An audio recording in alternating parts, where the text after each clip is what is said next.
Budget सभी का बिगड़ता है, उधार सभी लेते हैं। सभी मतलब सभी, आप और हम भी और सरकार भी। जी हाँ, सरकार भी। वैसे तो सरकार को टैक्स से अच्छी खासी कमाई हो जाती है, लेकिन डेवलपमेंट के कामों के लिए जैसे सड़कें बनाना, अस्पताल, स्कूल वगैरह, ये तमाम चीज़ें बनवाने के लिए ये पैसे काफ़ी नहीं होते।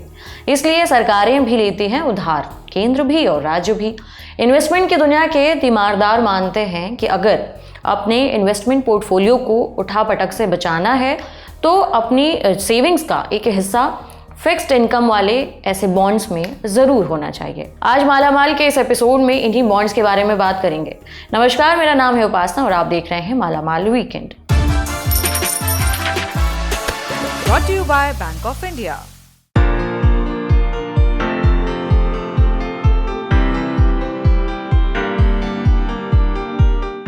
बॉन्ड एक किस्म से उधार के बदले दी जाने वाली गारंटी को कहते हैं। आप किसी को उधार देते हैं, सामने वाला तय समय में पैसा लौटाने की गारंटी देता है। मूल राशि लौटाने तक ब्याज आपको मिलता रहता है। करीब करीब यही सिस्टम बॉन्ड्स खरीदने बेचने वाले के बीच भी फॉलो होता है। फाइनेंस एक्सपर्ट शरद कोहली ने हमें बताया कि जो लोग फिक्स्ड डिपॉजिट कराना चाह रहे हैं उन्हें एक बार बॉन्ड्स का ऑप्शन ज़रूर एक्सप्लोर कर लेना चाहिए, क्योंकि लॉन्ग टर्म में आपको तुलनात्मक रूप से ज़्यादा बढ़िया रिटर्न मिल सकता है। बाजार में आपको मुख्य रूप से दो तरह के बॉन्ड्स मिल जाएंगे, एक सरकारी बॉन्ड्स, दूसरा कॉर्पोरेट बॉन्ड्स। सरकारी बॉन्ड्स जिन्हें सरकारें जारी करती हैं जैसे कि केंद्र सरकार, राज्य सरकार, और कॉर्पोरेट बॉन्ड्स जिन्हें कंपनियां जारी करती हैं। लेकिन आज इस एपिसोड में हम मुख्य रूप से सरकारी बॉन्ड्स की बात करेंगे, कॉर्पोरेट बॉन्ड्स के बारे में भी बात करेंगे, लेकिन फिर कभी किसी और वीडियो में, क्योंकि सरकारी बॉन्ड्स जो हैं इन्हें सबसे सिक्योर भी माना जाता है। क्या वजह है? 5 कारण में बताते हैं। पहला, सरकारी बॉन्ड्स में इन्वेस्टमेंट पूरी तरह सेफ होता है, क्योंकि इसमें इन्वेस्टमेंट की गारंटी खुद सरकार की रहती है। फिक्स्ड ब्याज मिलता है। कैश की अगर बीच में ज़रूरत पड़े तो गवर्नमेंट सिक्योरिटीज़ यानी जीसेक को आसानी से बेचा खरीदा भी जा सकता है। जीसेक को कोलैटरल की तरह इस्तेमाल करके लोन भी उठाया जा सकता है। और 5वां कारण है, ट्रेडिंग का सेटलमेंट सिस्टम काफ़ी आसान है। अप्लाई करने के अगले दिन ही पैसों का सेटलमेंट हो जाता है। सरकारी बॉन्ड्स यानी गवर्नमेंट सिक्योरिटीज़ होते भी अलग अलग टाइप के हैं, मेनली 3 टाइप के: treasury bills, dated government securities और state development bonds. Treasury bills, इन्हें टी बिल्स भी कहते हैं, इन्हें भारत सरकार की तरफ से रिजर्व बैंक ऑफ इंडिया जारी करता है। 3 अवधियों के लिए टी बिल्स जारी होते हैं: 91 दिन, 182 दिन और 364 दिन। टी बिल्स 0 कूपन सिक्योरिटीज होती हैं। बॉन्ड्स पर मिलने वाले ब्याज को कूपन कहते हैं, और 0 कूपन का मतलब हुआ इन पर तो कोई ब्याज नहीं मिलेगा। तो फिर पैसा लगाने का फायदा क्या हुआ? दरअसल ये बॉन्ड्स अपने फेस वैल्यू से कम भाव पर इशू होते हैं और फेस वैल्यू पर वापस बेचे या फिर खरीद लिए जाते हैं। फेस वैल्यू का मतलब हुआ उसका ओरिजिनल प्राइस। उदाहरण से समझाती हूँ। एक 91 दिन का टी बिल जारी होता है, इसकी फेस वैल्यू 100 रुपए है, लेकिन इशू प्राइस जो है वो 98 रुपए है, यानी 2 रुपए का डिस्काउंट। मैच्योरिटी के बाद ब्याज के कैलकुलेशन का एक फॉर्मूला होता है जो फेस वैल्यू पर निकाला जाता है। ये आपको स्क्रीन पर दिख रहा होगा। ये देख सकते हैं कि 100 रुपए के फेस वैल्यू पर 98 रुपए का इशू प्राइस है, तो कितने का यील्ड बनेगा। कैलकुलेशन लगाने के बाद जो बॉन्ड यील्ड हमें नजर आ रही है वो है 8.19%। आप सोच रहे होंगे कि अभी कहा कि कूपन 0 है, फिर ये ब्याज किस हिसाब से मिल रहा है? दरअसल कूपन रेट फिक्स्ड होता है जो शुरू में ही अनाउंस किया जाता है, जबकि यील्ड जो होता है वो बॉन्ड के मार्केट में मौजूदा प्राइस पर कैलकुलेट की जाती है। टी बिल्स यानी ट्रेजरी बिल्स से जुड़ी कुछ और जरूरी जानकारी जान लेते हैं। जैसे कि टी बिल्स हर बुधवार को इशू होते हैं। टी बिल्स खरीदने के लिए मिनिमम 25,000 रुपए इन्वेस्टमेंट लिमिट है। सिक्योरिटीज का सेटलमेंट T+1 में है, मतलब ऑर्डर देने के अगले दिन खाते में पैसे आ जाएंगे। मैच्योरिटी से पहले बेचना हो तो सेकेंडरी मार्केट में जाना होगा। वो मार्केट जहां इन्वेस्टर्स के बीच में बॉन्ड्स का कारोबार होता है उसे सेकेंडरी मार्केट कहते हैं। मतलब यहाँ इन्वेस्टर इशूअर के दखल के बिना ही इंडिपेंडेंट तरीके से बॉन्ड आपस में खरीद और बेच सकता है। टी बिल्स पर हुई कमाई पर short term capital gain tax लगेगा। बॉन्ड्स पर जाने पर कोई TDS नहीं कटेगा। दूसरी कैटेगरी है dated government securities. Dated securities या फिर जीसेक, ये बॉन्ड्स 5 साल से 40 साल की अवधि के लिए जारी होते हैं। डेटेड सिक्योरिटीज के नाम में ही उनकी डिटेल छपी होती है। मिसाल के तौर पर 7.17% GS 2028, इसमें 7.17% कूपन रेट यानी ब्याज की फिक्स दर है। GS है नेम ऑफ इशूअर, यानी जो उस बॉन्ड को जारी कर रहा है, यहां पर है भारत सरकार। 8 जनवरी 2018 है इशू होने की तारीख और 8 जनवरी 2028 है मैच्योरिटी की तारीख। कूपन का पेमेंट चूंकि हर छमाही होना है, यानी कि 8 जुलाई और 8 जनवरी को खाते में पैसे भेज दिए जाएंगे। मिनिमम अमाउंट ऑफ इशू या फिर सेल जो है वो होगा 10,000 रुपए। इनमें भी कई कैटेगरी आती हैं, जैसे कि फिक्स्ड रेट बॉन्ड्स, पूरी मैच्योरिटी के लिए इसमें ब्याज दर तय रहती है। ज्यादातर सरकारी बॉन्ड्स फिक्स्ड रेट पर ही जारी होते हैं। दूसरा है फ्लोटिंग रेट बॉन्ड्स। इन बॉन्ड्स की ब्याज दरें बीच बीच में तय अवधि पर अनाउंस की जाती हैं।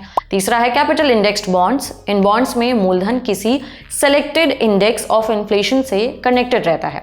इसमें मूलधन पर महंगाई का कोई असर नहीं पड़ता, क्योंकि वो भी इन महंगाई के हिसाब से एडजस्ट होते रहती है। अगला है इन्फ्लेशन इंडेक्स्ड बॉन्ड्स। इन बॉन्ड्स में मूलधन और ब्याज दोनों ही महंगाई के हिसाब से एडजस्ट होते रहते हैं। इसके लिए कंज्यूमर प्राइस इंडेक्स या फिर होलसेल प्राइस इंडेक्स को स्टैंडर्ड की तरह, बेंचमार्क की तरह यूज किया जाता है। अगला है सॉवरेन गोल्ड बॉन्ड्स। इन बॉन्ड्स में जो मूलधन है वो गोल्ड की कीमतों से लिंक्ड होता है, यानी जैसे जैसे गोल्ड के दाम बढ़ेंगे आपके पैसे के दाम भी बढ़ते जाएंगे और साथ में आपको बीच में जो टेन्योर है उतनी अवधि के लिए ब्याज भी मिलता रहेगा। वैसे तो सरकार ने अब इस स्कीम को बंद कर दिया है, लेकिन जिनके पास ये ऑलरेडी बॉन्ड्स हैं वो सेकेंडरी मार्केट में इन्हें बेच या खरीद सकते हैं। Bonds with call put option. इस तरह के बॉन्ड्स में इशूअर के पास बायबैक का ऑप्शन होता है और खरीदार के पास इशूअर को बॉन्ड्स वापस बेचने का। बहरहाल G-SIC यानी कि गवर्नमेंट सिक्योरिटी से जुड़ी कुछ अन्य जानकारियां जान लेते हैं। ये बॉन्ड्स हर शुक्रवार को जारी होते हैं। हर G-SIC में नोटिफाइड अमाउंट का 5% रिटेल इन्वेस्टर्स के लिए रिजर्व रहता है। इन्वेस्टर 10,000 से 2 करोड़ की रेंज में सिक्योरिटीज खरीद सकते हैं। T+1 सेटलमेंट होता है, यानी ऑर्डर देने के अगले दिन सिक्योरिटीज खाते में आ जाएंगी, आपके दिखने लगेंगी, और अगर बेचा है तो फिर सिक्योरिटी चली जाएंगी और पैसे आपके सेविंग्स अकाउंट में आ जाएंगे। तीसरी कैटेगरी है राज्य सरकार के बॉन्ड्स वाली। केंद्र सरकारों की तरह राज्य सरकारें भी मार्केट से लोन उठाती हैं, जिन्हें SDL कहते हैं, स्टेट डेवलपमेंट लोन्स। इन पर ब्याज का पेमेंट हाफ ईयरली होता है और मैच्योरिटी पर मूलधन वापस लौटा दिया जाता है। इन बॉन्ड्स को भी कोलैटरल की तरह इस्तेमाल कर सकते हैं। ट्रेजरी बिल्स हों या गवर्नमेंट डेटेड सिक्योरिटीज हों या फिर SDL, सभी को RBI हर हफ्ते जारी करता है। हर साल में कितनी डेटेड सिक्योरिटीज जारी होने हैं इसका कैलेंडर एडवांस में ही आ जाता है। जैसे 1 अप्रैल 2025 से 30 सितंबर 2025 के बीच टोटल 20 डेटेड बॉन्ड्स जारी होने हैं। इनका लिंक आपको डिस्क्रिप्शन में मिल जाएगा, जिसमें आपको लिस्ट दिख जाएगी। हालांकि सरकार चाहे तो इनमें फेरबदल कर सकती है, मसलन कि उसका टेन्योर कम कर सकती है या बढ़ा सकती है। कूपन रेट जो है वो भी चेंज कर सकती है। इसका पूरी तरह से अधिकार सरकार के पास ही है। अब इन्वेस्टमेंट प्रोसेस जानते हैं। अब सवाल आता है कि सरकारी बॉन्ड्स को खरीदना कहाँ से है और प्रक्रिया क्या है। मेनली 3 जगह है जहां से आप बॉन्ड्स में खरीदारी या ट्रेडिंग कर सकते हैं। पहला है RBI का रिटेल डायरेक्ट पोर्टल के अलावा ऐप भी है जो प्ले स्टोर से डाउनलोड कर सकते हैं। दूसरा तरीका है डायरेक्ट स्टॉक एक्सचेंजेस के डेट प्लेटफॉर्म से, जैसे NSE का NSE GoBid है और BSE का BSE डायरेक्ट। इनके ऐप्स भी हैं, यहाँ से भी अकाउंट बना करके आप अप्लाई कर सकते हैं। तीसरा तरीका है ब्रोकर्स या फिर ब्रोकरेज ऐप्स के जरिए, जैसे ज़ीरोधा का काइट है, golden pi, the fixed income, ऐसे कई प्लेटफॉर्म्स हैं जो आपको बॉन्ड्स में इन्वेस्टमेंट का ऑप्शन दे रहे हैं। उदाहरण के लिए हम यहाँ पर RBI रिटेल डायरेक्ट से बॉन्ड में इन्वेस्टमेंट की प्रक्रिया बताते हैं। RBI के पोर्टल से सिक्योरिटीज यानी कि बॉन्ड्स में ट्रेडिंग के लिए गिल्ट अकाउंट बनता है। कोई भारतीय नागरिक NRI भी चाहे तो अपना गिल्ट अकाउंट बनवा सकता है। RDG खाता सिंगल भी खुलवा सकते हैं और दूसरे एलिजिबल रिटेल इन्वेस्टर्स के साथ मिलकर जॉइंटली भी खुलवा सकते हैं। इसके लिए कुछ जरूरी डॉक्यूमेंट्स चाहिए होंगे, जैसे कि पैन कार्ड, KYC के लिए कोई आधिकारिक वैध दस्तावेज, वैलिड मेल ID और रजिस्टर्ड मोबाइल नंबर चाहिए होगा। रजिस्ट्रेशन प्रोसेस भी बताते हैं। अकाउंट बनाने के लिए नाम, पता, mail ID, PAN card number, bank account number जैसी डिटेल्स देनी होगी। वेरिफिकेशन होगा जिसका कोड आपके फोन नंबर और मेल पर आएगा। सक्सेसफुल सबमिशन के बाद एक ट्रैकिंग नंबर दिया जाएगा जिसके जरिए आप अपने अकाउंट का स्टेटस पता कर सकते हैं। सिंगल होल्डर हो या फिर जॉइंट होल्डर्स, सभी का KYC भी होगा। आपके बैंक अकाउंट को भी वेरीफाई किया जाएगा। नॉमिनी की डिटेल भी देनी होगी। सक्सेसफुल रजिस्ट्रेशन के बाद आपका रिटेल डायरेक्ट गिल्ट अकाउंट यानी RDG बन जाएगा। ID और पासवर्ड जो होगा वो आपको मेल और SMS पर आ जाएगा। डिटेल के साथ लॉगिन करके प्राइमरी और सेकेंडरी मार्केट दोनों में आप अपना कारोबार कर सकते हैं, मतलब खरीद सकते हैं और बेच भी सकते हैं। NSE GoBid से अगर आप अप्लाई करना चाहते हैं तो उसका प्रोसेस भी बता देते हैं। यहाँ अकाउंट बनाने के लिए नाम, पैन कार्ड और क्लाइंट ID चाहिए होगी जो डीमैट अकाउंट होल्डर्स को दी जाती है। रजिस्टर्ड मोबाइल नंबर और मेल पर OTP आएगा। भरने के बाद आपका अकाउंट बन जाएगा। डैशबोर्ड पर यहाँ आपको ओपन बॉन्ड्स की, मतलब जो सब्सक्राइब करने के लिए अवेलेबल बॉन्ड्स हैं उनकी लिस्ट दिख जाएगी, जिनमें बिडिंग डेट, बिडिंग की टाइप, प्राइस पर security, minimum bid, maximum bid, RBI की नीलामी की तारीख, ये सारी डिटेल्स दिखेंगी। यहीं से आप अपनी पसंद का बॉन्ड चुनकर अप्लाई कर सकते हैं। लेकिन अब इससे भी बड़ा सवाल ये कि कैसे पता करें कि कौन सा बॉन्ड्स या फिर ट्रेजरी बिल्स जो हैं वो ज़्यादा मुनासिब हैं, किन में ज़्यादा बेटर रिटर्न मिल सकता है। किसी भी बॉन्ड में इन्वेस्ट करने से पहले मुख्यतः आपको 2 चीज़ें चेक करनी होंगी, उसकी मैच्योरिटी कब है और कूपन रेट क्या है।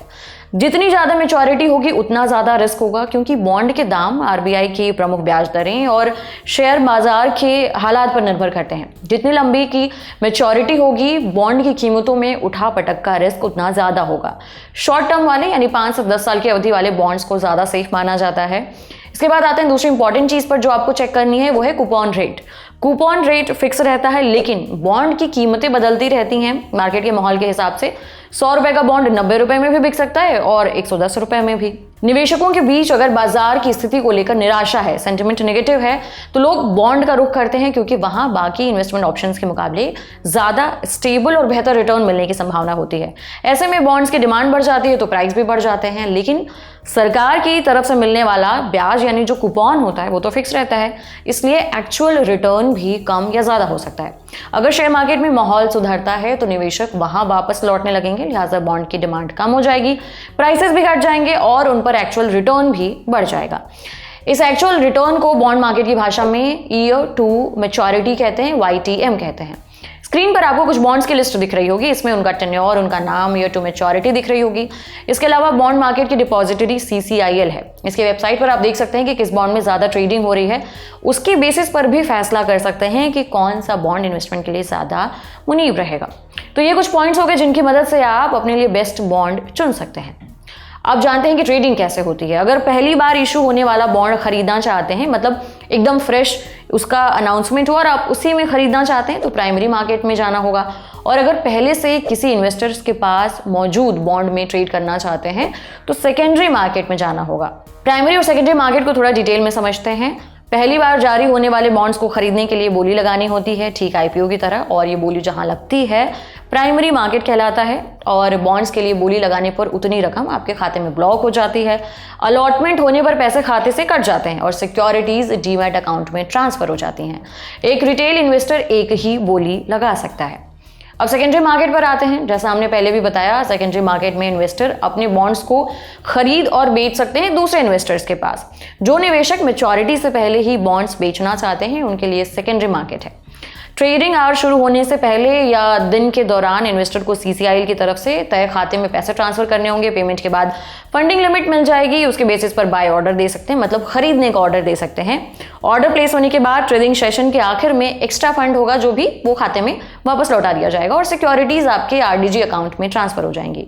और अगर सिक्योरिटीज बेचनी है तो उतने नंबर की सिक्योरिटीज जो यूनिट्स हैं वो ब्लॉक हो जाएंगे। ट्रेड जैसे ही पूरा दिन सेटल होता है, अगले दिन आपके खाते में पैसे भेज दिए जाएंगे। हालांकि डायरेक्ट इन्वेस्टमेंट करने में एक दिक्कत रहती है, सारी चीज़ें खुद ही मैनेज करनी पड़ती हैं। आपने देखा कि प्राइमरी मार्केट, सेकेंडरी मार्केट, फिर ये देखो कि कौन सा बॉन्ड ज़्यादा बेहतर है, किस में ज़्यादा रिटर्न मिल रहा है, फिर पैनिक में आकर खरीदो बेचो। इसलिए अगेन ऐसे इन्वेस्टर जिन्हें एक्टिव मैनेजमेंट करने में दिक्कत है, टाइम का क्रंच है, वो म्यूचुअल फंड का रास्ता अपना सकते हैं। गिल्ट म्यूचुअल फंड्स, ये डेट म्यूचुअल फंड्स का टाइप होते हैं जो खास तौर पर सरकारी बॉन्ड्स में इन्वेस्ट करते हैं। इनमें इन्वेस्टमेंट का प्रोसेस वही है जो रेगुलर बाकी आम म्यूचुअल फंड्स में होता है। हम पहले ही म्यूचुअल फंड में इन्वेस्टमेंट पर 3 एपिसोड्स की सीरीज चला चुके हैं, इनका लिंक आपको डिस्क्रिप्शन में दे देंगे। तो एक ये भी तरीका है जिसमें आप बिना हेडेक पाले गवर्नमेंट के बॉन्ड्स में इन्वेस्ट कर सकते हैं और उनके फिक्स रिटर्न का फायदा उठा सकते हैं। एक और चीज का ध्यान रखेंगे कि जो गवर्नमेंट सिक्योरिटीज हैं इन पर टैक्स भी देना पड़ता है और वो टैक्स लगता है कि कितने पीरियड तक आपने इनको रखा हुआ है। अगर 3 साल से पहले रख करके बेच रहे हैं तो short term capital gains tax लगेगा, और अगर 3 साल तक रखने के बाद बेच रहे हैं तो long term capital gains tax लगेगा। बहरहाल इस एपिसोड में इतना ही। उम्मीद करते हैं आपको जानकारी पसंद आई होगी। कोई सवाल है तो हमें जरूर बताएं कमेंट बॉक्स में। बाकी अगले एपिसोड तक अपना ख्याल रखें। देखते रहिए द लल्लन टॉप। शुक्रिया।